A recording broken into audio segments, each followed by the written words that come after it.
and Matt. We're an interracial couple with 2 kids wanting to do something that highlights the power of friendship and what it means to be in the company of true friends. We're going to move our society away and out of the loneliness epidemic and into a friendlier, happier world. Welcome to our friendly world. Better, stronger, together.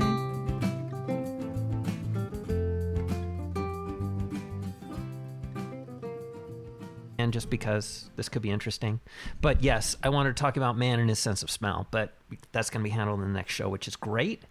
I also wanted to talk about, there is a tradition, an Italian tradition, as far as pasta comes from the Far East, and the Italians have quote unquote made it their own. So that, and during the Roman Empire, they grabbed spices from everywhere they could grab it from. The Spice Road, for instance. I mean, God, that's a culture addicted to spice, right?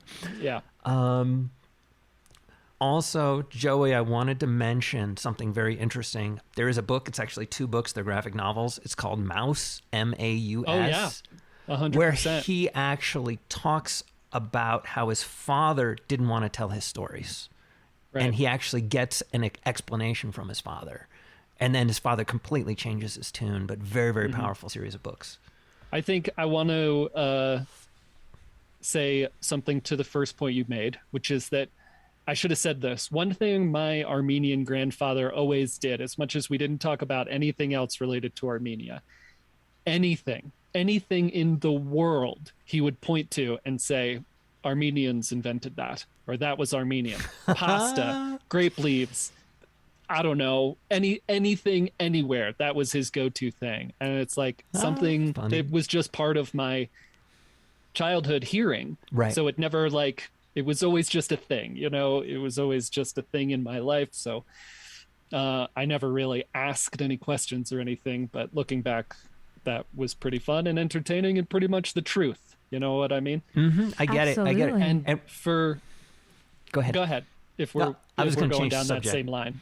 Oh, okay. Well, to Maus, yes. And what a great book. And what a great, just everyone should read it. There were these, I could talk forever about this, but there are these points where there's stuff that everyone should watch and read. And some of it's animated TV shows and people are so turned off by that, but there's stuff in there, and there's stuff like graphic novels like Maus, and there's stuff like They Called Us Enemy, a graphic memoir by George Takei about spending part of his childhood in an internment camp in the United States. And it's incredibly emotional, and it's his story, and it's a graphic memoir, and it's just everyone should read it. And there's people we're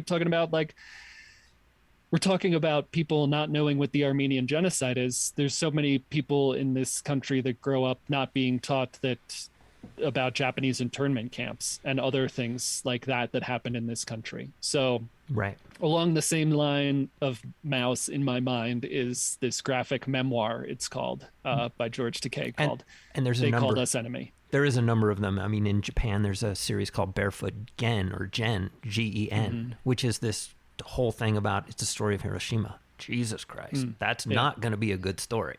Right. But it's, again, very visceral and powerful graphic novel. And then to tie us back to Maus for just a second, there's a scene in the story where he's walking down the street. It's during the scary time. And he walks by a guy, and the guy says, Amcha, which means, I guess, in Yiddish, and I probably just butchered it. It means, oh God, what does it mean? Our tribe, or it's a way. And he said it in Yiddish, and he hesitated. It's do I answer him? Do I not answer him? And that takes us to, again, back to Italy and Rome, during the days when the Christians were persecuted. The way that they would do exactly that exact same thing is they would draw a fish on the ground, and then they'd scratch it out, because the fish was the early symbol of Christianity. Interesting. I wonder if there's something Armenian there. In Armenia, because it was this, Christianity, they were Christians. That's what instigated that conflict, that genocide. So I wonder if there's something similar there. It might have something, maybe it has something to do with some of these Gata stamps. And if you all want to put this in somewhere, I was really thinking about it the whole time we were talking, because we started with Star Wars and then we went into We went everywhere. we went everywhere, but we went into previous generations, or the people involved in a horrible atrocity like a genocide, and then subsequent generations not talking about it. And I think it's very interesting. We talked about the Empire blowing up Alderaan. No one talks about it. Like Leia doesn't talk about it in any of the rest of the movies. Right. And I think that's a very relatable thing. There's a little bit more to it in the books, and she goes back and traces her history to Naboo and being sort of royal heirs to Naboo and stuff like that. But I mean, it's a very similar experience. Her people were killed, and she never talks about it again. And I think if you watch those movies through a lens like that, it means so much more. Whereas if you just watch it on its face, they're going through the movies, certain plot points have to be hit, stuff happens. But if you look at it with that lens, it's an actual choice that was made that's very real, of not talking about the atrocity that just occurred. I have a thought. I mentioned this to you, Joey, in the notes when we were on Zoom once. I said, it's the whole thing about fitting in, not talking about something makes you fit in, but it also makes us the killers, because we're doing the job of the people that killed by killing our own culture, by not talking about it. And by not living it and embracing it, we are continuing the pillaging. Yeah, I think there's so much fear involved in that, right? Because of who they were murdered. And so you flee that. Like, my great-grandparents fled the Armenian genocide. I don't know how they interacted with the world when they got here. They were living in, I presume they were living in like Little Armenia, what used to be Little Armenia in New York, and maybe able to feel more themselves and interact with other people of their culture. But I think there's so much fear in that, because you were so heavily persecuted for being who you were. You don't want that. You don't want to be that again. So you feel like you have to change for that, and you feel like you have to change to fit in just so deeply, so that you can just exist peacefully, so that you're not harassed or murdered or bothered or anything. And you know what, guys? Think about all the anxiety that's going on in the world, and a lot of people from all shades, white to every shade, there's this thing happening of major anxiety and not knowing what the anxiety is, so they're just prescribed pills for. But right. Guaranteed a lot of it comes from ancestral stories that are passed down. Talk about like experiencing genocide and then coming to a completely different place, not only experiencing culture shock, but you have PTSD, a term that we can now give these days, but like that post-traumatic stress disorder, how does that translate? And how does it translate to the following generations? I wonder if that's where the true cause of such unknown anxiety that people are prescribed pills for these days really comes from, because it gets perpetuated because we're not talking about it. So the more you don't know, the more anxious you feel. It's like people that have a disease and they feel terrible, and then there's a term placed on the disease, like a doctor will say, oh, you have such and such. The person ends up feeling relief because it has a name. Yeah. Do you know what I mean? But if you don't know where it's coming from, it's even worse, because you don't know what danger you're looking out for. It's such an anxious atmosphere everywhere. So many people feel like they don't fit in, whether you're black or brown or LGBTQ plus or white. There's just so many people that get bullied or discriminated against. Anyway, there's just so much of that no one can ever feel like they can be themselves in any given situation. So that anxious presence and pressure is just always there. And if you don't fit in, you won't have a good job. You can't make a living. You Right. can't have enough food to eat. Yeah. What's the name of that movie? Hold on. We're getting real. By the way, I'm Thank you, turning no. this into an after show. Oh my goodness. I'm going to air it if you guys I don't had mind. one more point to make, but Make it. This will be like after show. Yeah, I can't find the movie, but I will. well, give us a description. It's this like it turns into a weird sci-fi thing, but the like 2/3 of it, the premise is that there's this like telemarketer company or customer service company that the black people who work there need to have white people voices in order to communicate with the people on the phone. In order to have like a good experience with the customer, they like have white people voices. It's interesting. Slumdog Millionaire played with that concept too. It came out much later after that, so Completely understand. The last point I wanted to make, which is interesting, but if you want to get into kind of almost the Christian culture, JC Last Supper broke bread. And that's a big thing inside of Christianity, because that takes us into, this is my body, this is my blood. God, what do they call that? God, I can't believe I can't remember the ceremony. Communion. It takes us into communion, and that's baked into Christianity. And how about the Jewish culture every Friday night? Breaking bread with the challah. Right. Anyways, that's what I got. Yeah. You know what? We should do a group, like a round table with religious experts from all religions. We should do a lot of roundtables. And some archaeologists, anthropologists. Are there any anthropologists up there in Wyoming? There must be. I could ask Lorelai if she knows anyone at the university. Or anywhere, any university across. She definitely knows anthropologists. A lot of what she does focuses on anthropology. Let's do a round table for another show too. She'll just keep spinning these and spinning these. You ain't never going to get rid of us. Hey, I'm into it. I love this. I absolutely love this. I love talking about it. I love learning about it. And I love food. And this is important. This is important for our society right now. Nobody else is having conversation. They think they are, but they're trying to sell something. I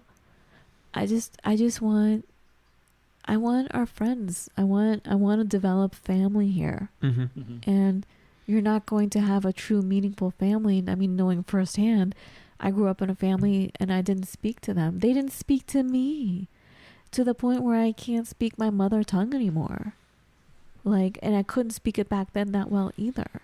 And they didn't speak English at home. So go figure, we had problems. You know what I mean? Let alone there was no respect. That's another issue. But I'm saying, this is the most important thing we can do, is to share and to express ourselves and to find the beauty in everything, like this beautiful bread we're going to make. Yes. Love it. So back to your kingdom of nerdiness. I'm so glad you guys met, because I think you all have so much in common, and now you're quiet and you're staring at me, blinking. Matt will just stare and blink at me. Well, I have more to say, but it's going to be off the air. Oh, go ahead. No. Okay, fine. Are you wearing a Rush t-shirt? I'm not wearing a Rush t-shirt. I'm actually wearing a Rush. Star Wars t-shirt that says cover me Porkins. Okay. I thought it said Rush on top. I was going to give you another music recommendation, which is why I didn't want it on the show. You know what? Why not? Why can't we should have music recommendations. Okay, from fine. you. Rush, obviously, Sci-Fi Connection is 2112. We all know this, right? There was a 3 CD set that Rush put out called Different Stages Live, I believe. That is my favorite rendition that they did of 2112, and that includes the 25th Century remaster, and I think that ironically includes the original. So, yeah, if you want to get a little bit of your 1976 geek on via 2112, that would be the one I would recommend. Nice. Rush is American, right? Rush is Canadian power sorry. trio, and unfortunately Neil Peart passed. Sorry. I'm sorry to hear that. I was actually, once upon a time, I had 2 degrees of separation from Neil Peart. Nice. What happened? When I worked at DL, there was a woman there who was dating him. Ooh. There's always a connection. Is it because we're from LA? Is that it? Joey, we talk about all this all the time also, but like where we lived, my neighbor was dating Eddie Van Halen. Eddie Van Halen. Wow. And I met Eddie Van Halen initially through the plumbing because we would talk to each other in the bathroom, my neighbor and I would. And so friends who would come over didn't know this. Sure. So like they would use the bathroom, and if I was in the bathroom on my side, I'd be like, "Hey," and they would freeze, and the most hysterical moments had happened in the bathroom. Anyway, so here he is in the bathroom, using the bathroom, and I'm listening. And then I noticed he didn't wash his hands. So I started telling him, and he was smoking. I could smell the smoke. And so I started berating him over the smoke and, did you wash your hands? And so he comes right over and we start laughing hysterically. And the fact that here's Eddie Van Halen right in front of me. And so Matt always wore these Vans, these checkered Vans that were outside my door because I'm a shoeless. I've always been a shoeless household. Like, please leave your shoes at the front. Sure. And so he would always comment on Matt's shoes, and he would laugh at this note that I had on my door that said, "Please remove your shoes." And so he would laugh. I'm like, "What are you laughing at? I don't get it." He's like, "I remove Matt's shoes all the time. I remove them." Like he would take them and move them over an inch. That's a good joke.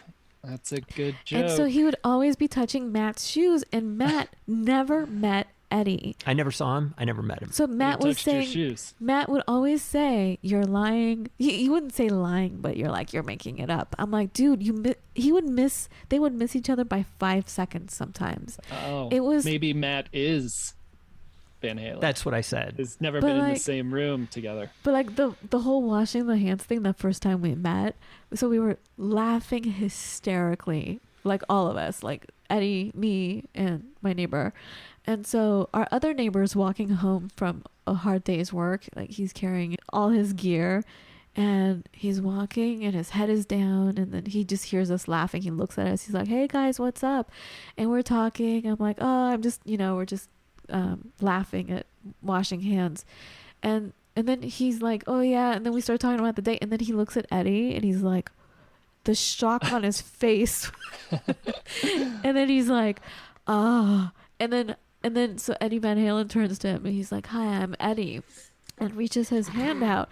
But I had just told him we were laughing over not washing hands. Oh, yeah. And so my friend would shake Eddie Van Halen's hand. Well, you didn't wash it. Come on. Yeah. It was crazy. Like, good times. Yeah. But like, we always have stories of someone famous, and our kids must think we're the biggest liars because we'll watch TV. I'm like, "Oh yeah, I photographed that guy. Oh yeah, we would hang out." And they're like, "You did?" I'm like, "Yeah, we did." Yeah. By the way, it's like that movie Big Fish. You ever see that movie? I love that movie. I believe we have. I haven't seen that in a long time. But yeah, before we go take another step, rest in peace, Neil Peart. Rest in peace, Eddie Van Halen. I can't believe it. I know. I cannot believe it. I'm sorry, Joey, were you saying something? No, I don't think so. Matt is crunching on chocolate-covered espresso beans.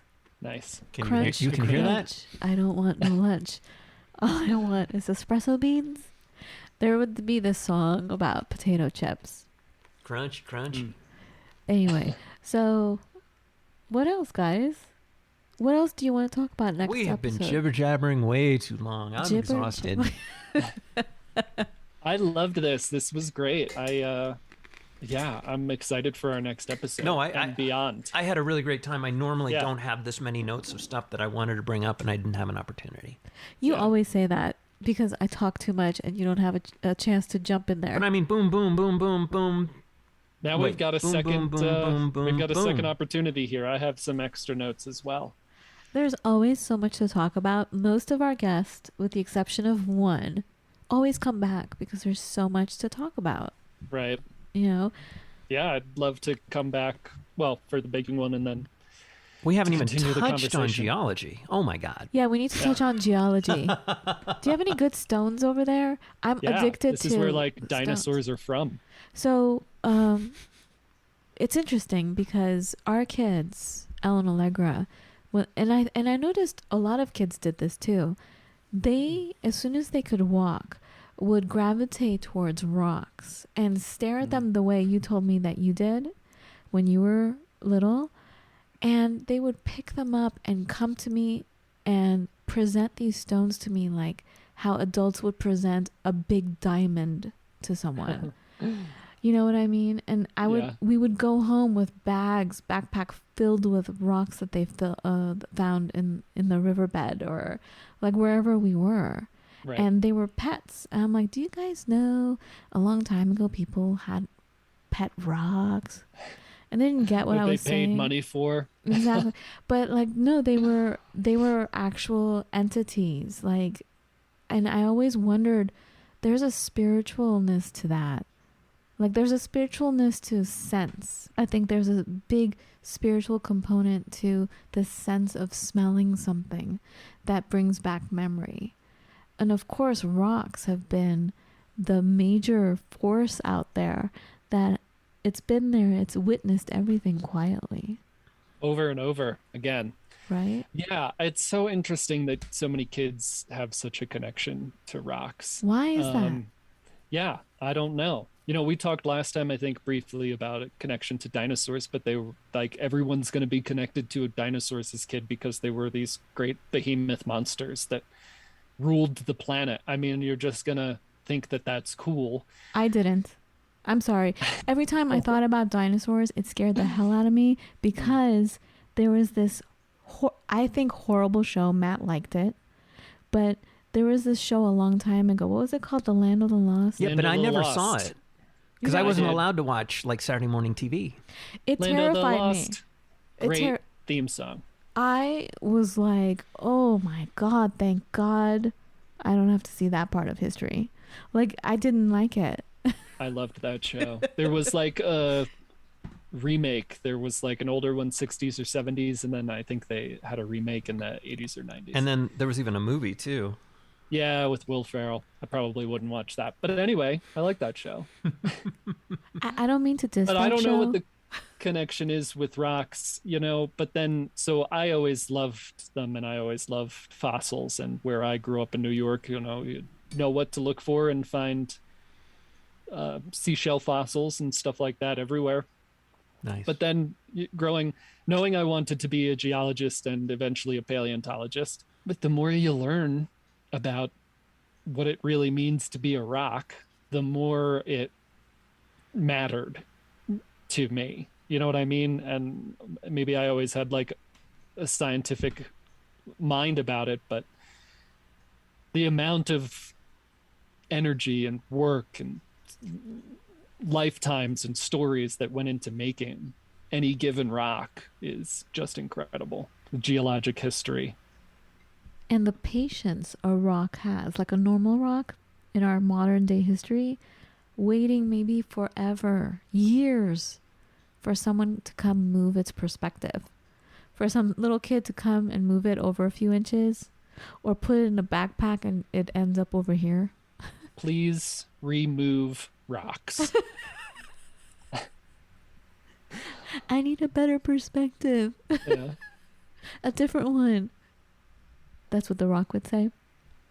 Right. But we're both geologists here, and we both have loads of rocks that every time we move, we have to move boxes of rocks. Oh my all that kind of God. stuff. The heaviness. Yeah. And if you use a moving company, they charge you by the pound. Yeah. Yeah. We just got a quote for several moving companies, and we're probably not doing that. So, Joey, do you go out there and like, is the term excavate? Excavate. Excavate. I haven't done much exploring out here, unfortunately. I feel like I say that to someone every day, but I just haven't gone like out into the wilderness, which is insane because it's the nicest part of being in this place, you know? Joey, did you see that picture a few months ago? It was like in the midst of the pandemic, and it was in Uruguay. these men found this massive piece of, I think it was amethyst, and they cut it open, split it in half, or this, I don't know what you call it, a big thing. They It's called split a geode, where it had crystals inside. Yeah, yes, that one. And they split it in half, and it was in a perfect, the amethyst part, the lavender looking part, it was in a perfect heart shape. Did you see that? Look, I did not see it. Google heart-shaped amethyst Uruguay. I think it was 2020. See if it comes up. It popped right up. Do you see that heart? Let me. So it's two men, and they're still in the field. Yeah. They had just cracked it open. Yep. That. That's. I mean, pretty incredible. Yeah. I want it. Crazy. I want it. I want it. Look, I'm afraid of dinosaurs, but I can't get enough of crystals. I can't. The dark crystal. That's another. What's that? Another good nerd. That's movie. that's a nerd book and movie. Oh, really? Old Jim Henson Puppets. What? Yeah. Yeah. Yeah. Henson was. That's all I can say. Yes. Yeah, agreed. Was Jim? We actually have a Jim Henson quote on our website. Henson, Henson, Mr. Muppet, Mr. Sesame Street. He was a geologist? Not Dark Crystal No, was I a don't book think so. and a movie. The Dark Crystal was about. Well, it's hard to explain, but there was a crystal involved. Anyways. All right. Well, Yep. I don't want to go, but I never want to go.